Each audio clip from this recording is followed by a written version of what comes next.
For more than 400 years, the origins of the Maya people have been one of the most argued over questions in the history of the Americas. Priests wrote it down one way. Explorers wrote it down another way.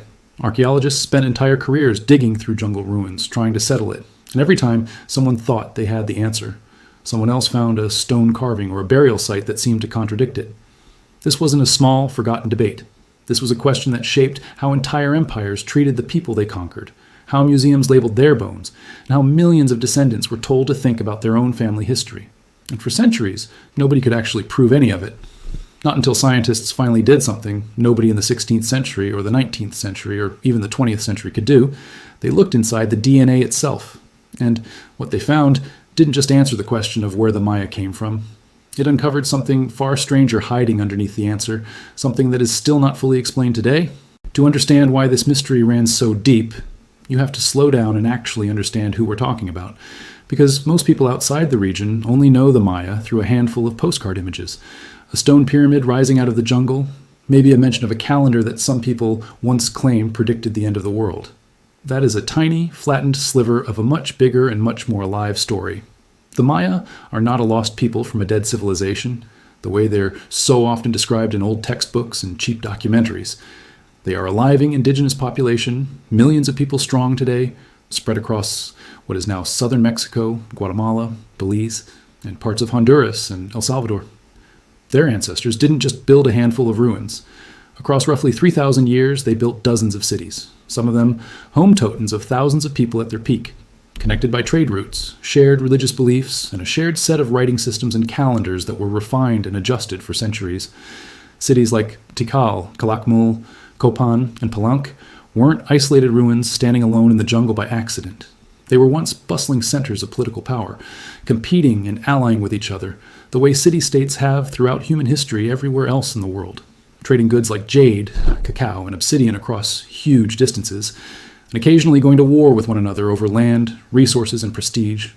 All of it recorded in carved stone inscriptions that name real rulers, real battles, and real dates that modern researchers have painstakingly learned to read and cross-check against the archaeological record. They track the movement of the sun, the moon, and the planet Venus with a level of precision that still impresses modern astronomers, using nothing but patient, careful observation repeated across generations. They developed one of the only fully written languages to ever emerge independently in the ancient Americas, a system of glyphs that combined pictures and sounds in a way scholars only fully learned to read in the last several decades, which means huge portions of Maya history, written by the Maya themselves, in their own words, have only recently become available to read at all. Around 800 to 1,000 years ago, many of the biggest Maya cities in what's called the southern lowlands were abandoned in a period historians call the Maya collapse, a slow unraveling that still isn't perfectly understood, though researchers point to a mix of factors, including prolonged droughts, warfare between city-states, and strain on farming systems that were pushed past what the land could support. But here is the detail that gets left out of almost every documentary that uses the word collapse. The Maya people themselves never disappeared. Entire cities emptied out, yes. Populations shifted, yes. But the people did not vanish into history the way the word collapse makes it sound. Their descendants kept speaking Mayan languages, kept farming corn using techniques passed down through countless generations, kept practicing their traditions, and kept their communities alive straight through Spanish colonization, straight through centuries of forced labor, forced religious conversion, and deliberate attempts to erase their language and identity, and all the way to today, where more than 6 million people across Mesoamerica still identify as Maya and speak one of more than 24 surviving Mayan languages. So the real question at the heart of this mystery was never what happened to the Maya, because the Maya are still here. The question was always something deeper and older. Where did they actually come from in the first place? And were any of the wild explanations invented about them over the centuries even close to true? Before DNA testing existed, people had to explain the Maya using whatever tools they had. And those tools were almost always old texts, secondhand guesswork, and their own cultural assumptions about who was capable of building what. Over time, 3 explanations rose above all the others, spreading far beyond the small circles that invented them, each one believed sincerely by real people who had real reasons inside their own worldview to think they were onto something true.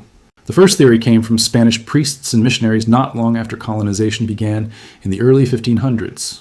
Some of these men, tasked with understanding and converting the peoples they had just conquered, looked closely at Maya calendars, Maya flood stories, and Maya religious rituals, and noticed similarities to stories found in the Old Testament, including tales of a great flood and certain ritual practices that reminded them of ancient Hebrew customs they had read about.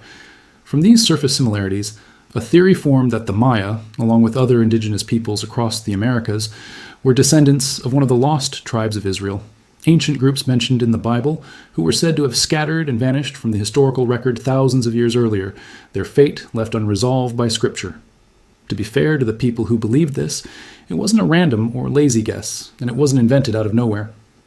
These were educated men, working within the only framework of world history they had ever been taught, trying to make sense of an entire hemisphere of humanity that the Bible, their central reference point for the story of humankind, never once mentioned.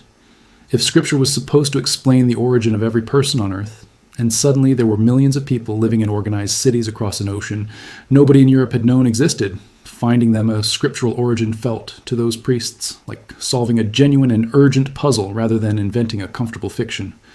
The theory spread for centuries afterward, showing up again and again in colonial writing, and it even influenced religious movements that formed hundreds of years later, some of which still teach versions of it today as an article of faith rather than a historical claim open to testing. The second theory showed up centuries later, in the 1800s, once European and American explorers started photographing, mapping, and publishing detailed accounts of the ruined Maya cities for the first time, bringing images of towering stone pyramids and intricately carved temples back to audiences who had never seen anything like it. Faced with that level of architectural and astronomical sophistication, some 19th century writers simply couldn't accept, or didn't want to accept, that indigenous Americans had built all of it entirely on their own without outside help. Instead, they proposed that the Maya were the last surviving descendants of Atlantis, a legendary lost continent said to have sunk beneath the ocean in ancient times, its refugees supposedly scattering across the globe to found great civilizations wherever they landed, including this one. This wasn't a fringe idea whispered in the shadows. Entire books were written defending it in serious detail. Public lectures were given about it to paying audiences.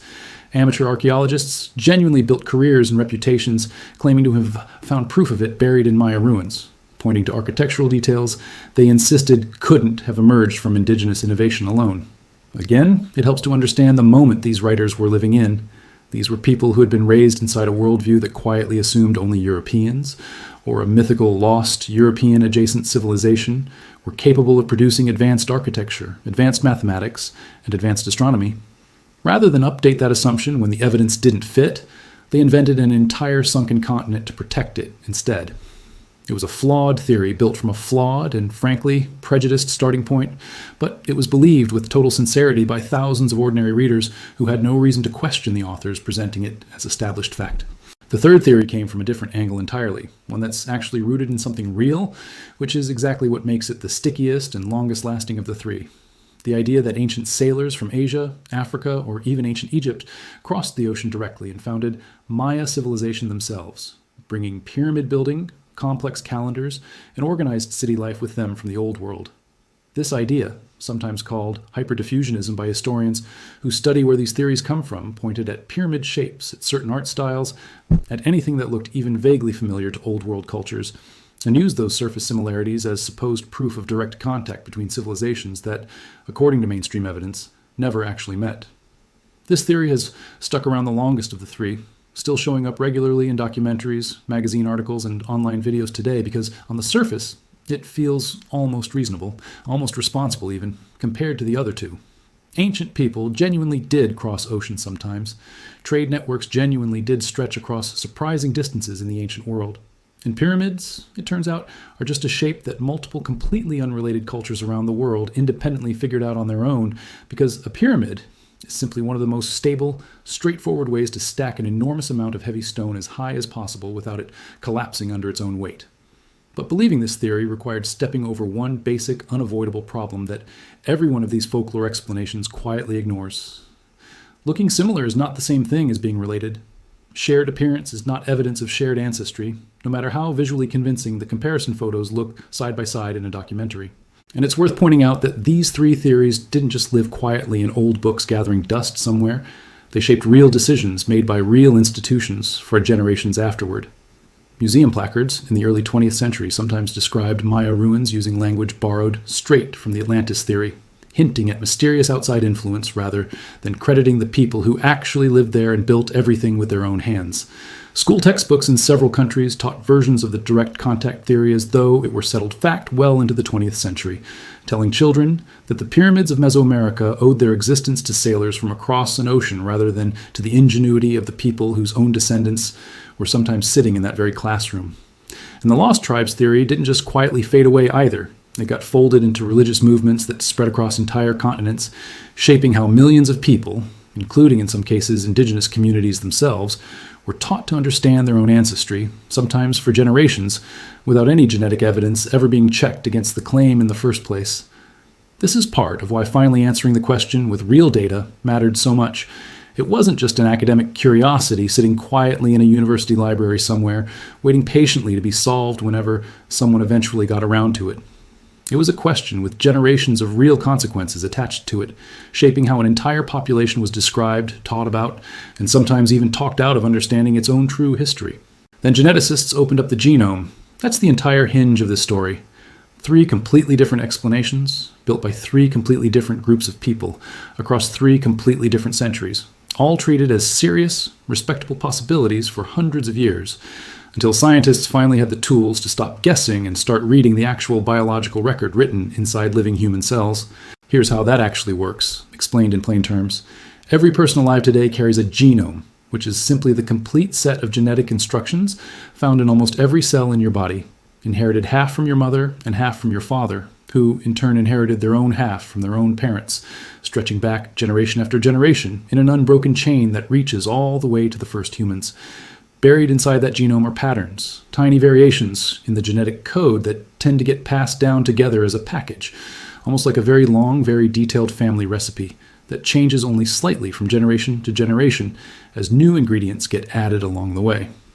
By comparing these patterns across thousands of people from different populations all over the world, scientists can trace which groups share common ancestors, roughly how long ago those shared ancestors likely lived, and roughly where in the world those ancestors were probably located when major branches split apart from one another. It's not mind reading and it's not magic, even though it can feel that way when you first hear the results. It's closer to comparing extremely detailed family trees side by side, except this particular tree is written directly into biology instead of onto paper records, and biology has a few enormous advantages over paper. It doesn't get lost in a fire. It doesn't get quietly rewritten by whichever government or church happens to be in power at the time. And it doesn't care what story people would prefer to be true. Starting in the early 2000s and accelerating heavily over the last 15 years, population geneticists working with universities and research institutions across the Americas began systematically studying the DNA of indigenous peoples, including Maya communities who volunteered to take part in this research with informed consent, alongside ancient DNA carefully extracted from bones and teeth recovered at archaeological sites across Mesoamerica, some of it thousands of years old. These studies used real documented sampling methods, real modern sequencing technology capable of reading millions of tiny genetic markers at once, and were reviewed by independent scientists before ever being published. The same basic quality control process used for any serious piece of genetic research anywhere in the world. And the overall picture that emerged from all of this work was remarkably consistent, appearing again and again across different research teams working independently of each other, often without even coordinating their studies. That kind of repeated independent agreement is exactly the pattern scientists trust the most, because it means the result almost certainly isn't a fluke, a coincidence, or the bias of a single research group. It also helps to understand just how careful this kind of ancient DNA work actually has to be, because pulling usable genetic material out of a bone that's been sitting in hot, humid jungle soil for hundreds or thousands of years is nowhere near as simple as it sounds. Heat and moisture break DNA down quickly, chopping those long genetic instructions into smaller and smaller fragments over time, and jungle environments, like the ones across the Maya region, are about as rough on ancient DNA as conditions get anywhere on Earth. That's part of why this field moved slowly for so long, and part of why it accelerated so much once better laboratory techniques were developed for handling extremely damaged, fragmented genetic material without contaminating it with modern DNA from the researchers themselves, from previous handlers, or even from soil bacteria living around the bone. Researchers now work in specially sealed clean rooms, wearing full protective suits, specifically to keep their own DNA from accidentally mixing into an ancient sample and throwing off the results. Every step is documented, every sample is cross-checked, and results are typically confirmed using more than one independent laboratory before they're considered reliable enough to publish. This isn't a shortcut process, and it isn't guesswork dressed up in a lab coat. It's slow, careful, heavily verified science, which is exactly why it took as long as it did to finally settle a question that folklore had been arguing about for 4 centuries. The DNA showed, clearly and repeatedly, that the ancestors of the Maya, like the ancestors of virtually every other indigenous population across North, Central, and South America, trace back to a single major wave of human migration out of northeastern Asia.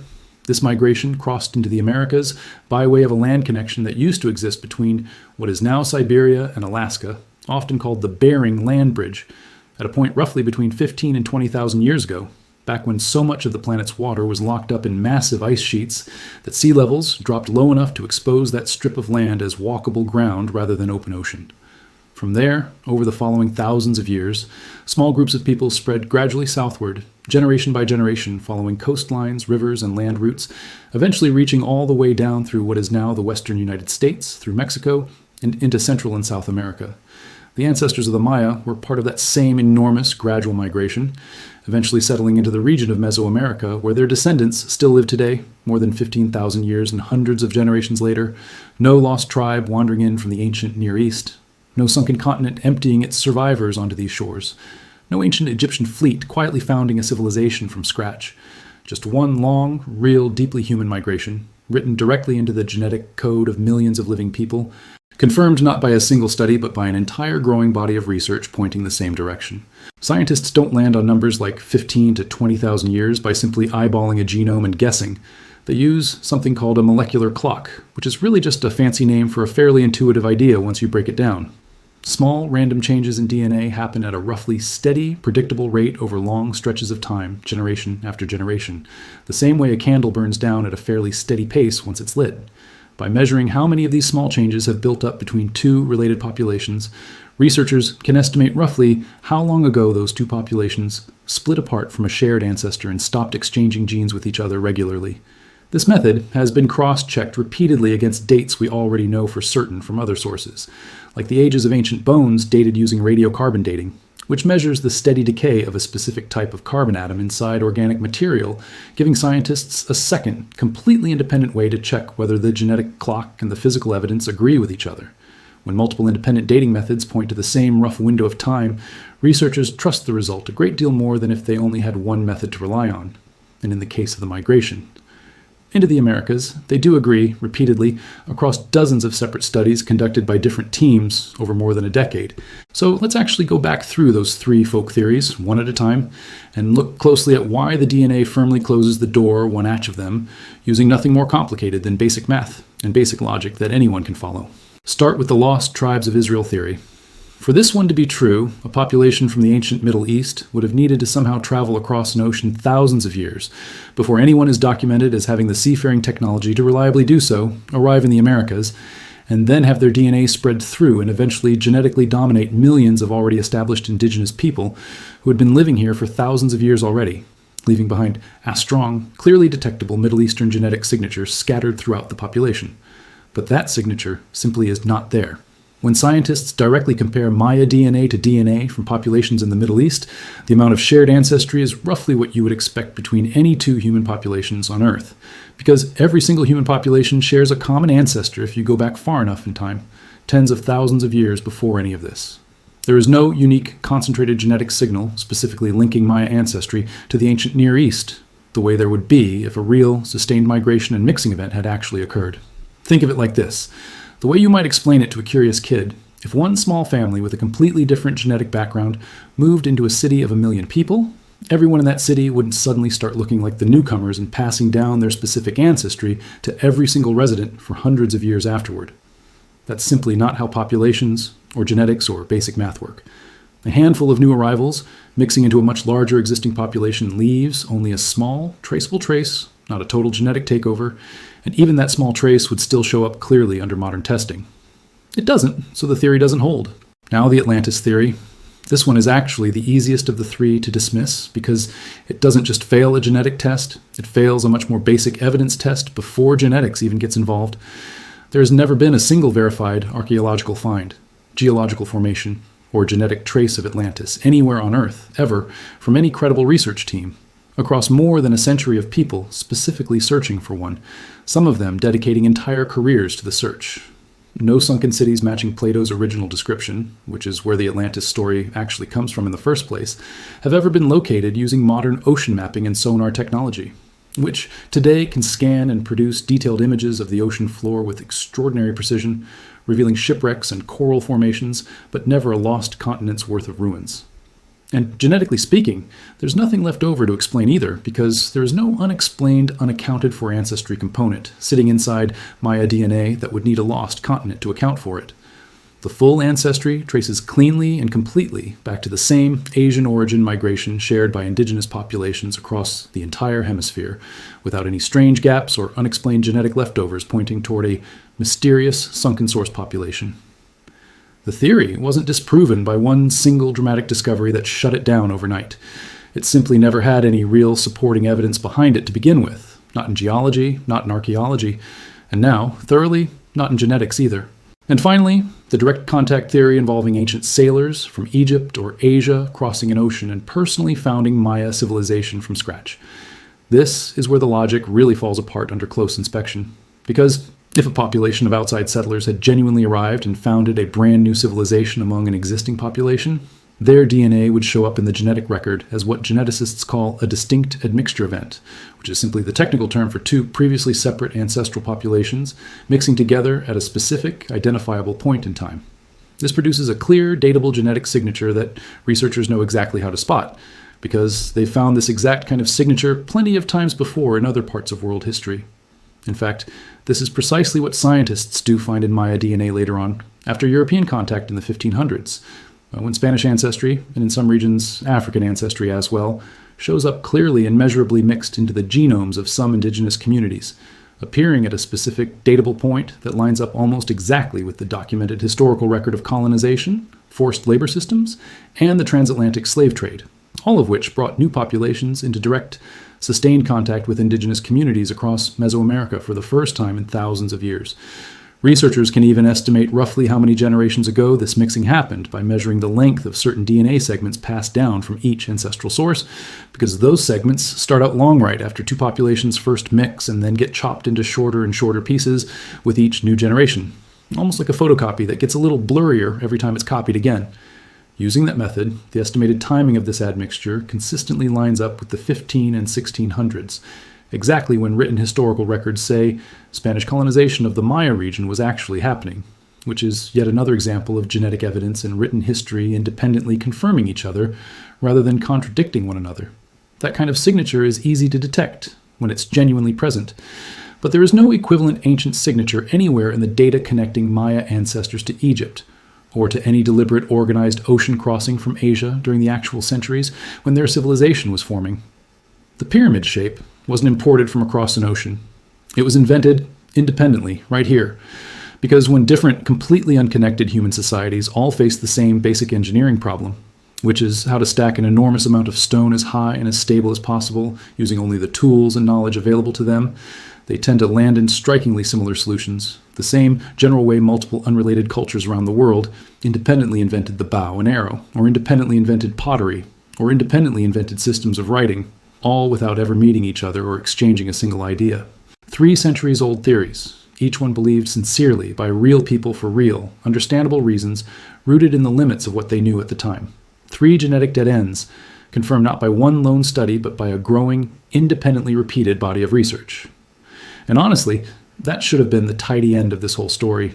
A single migration out of Asia, tens of thousands of years ago, followed by thousands of years of a civilization growing, adapting, and evolving entirely within the Americas, on its own terms, built by its own people. Case closed, mystery solved, roll the credits. Except it isn't closed, because right when this mystery looked completely, fully solved, a second, much stranger discovery was quietly hiding underneath the first one, and it's a discovery scientists still haven't fully explained, even now, even with all the tools available to modern genetics. While researchers were carefully mapping out the deep genetic history of indigenous peoples across North, Central, and South America, comparing genome after genome, they kept running into something odd buried deep in the ancestry of certain populations, especially in parts of South America, but connected through the exact same deep migration story that also includes the ancestors of the Maya, since all of these populations ultimately branch off from the same original founding migration into the Americas. Alongside the expected ancestry linked clearly to Siberia and Northeast Asia, some of these genomes carried a faint but statistically real genetic echo connecting them to populations living today in Australia, New Guinea, and the surrounding Pacific Islands, a region located on the completely opposite side of the entire planet, separated by the largest ocean on Earth. Researchers studying this pattern have started calling this mysterious ancient thread Population Y, which is simply a placeholder name scientists use for an ancestral group they still can't fully identify, date, or explain the full journey of. Nobody currently knows with certainty exactly who these ancient people were, precisely when they contributed this ancestry into the bloodline of early Americans, or the full route their eventual descendants took to end up genetically linked to a population thousands and thousands of miles away on a different side of the planet entirely, separated by an ocean that dwarfs the one their more recent, better understood ancestors crossed. This is not a hoax, and it's not a lab mistake or a contaminated sample. It's a real, statistically significant, repeatedly confirmed signal found independently by more than one research team using more than one method, sitting quietly inside a chapter of human history that everyone assumed was already fully written and closed.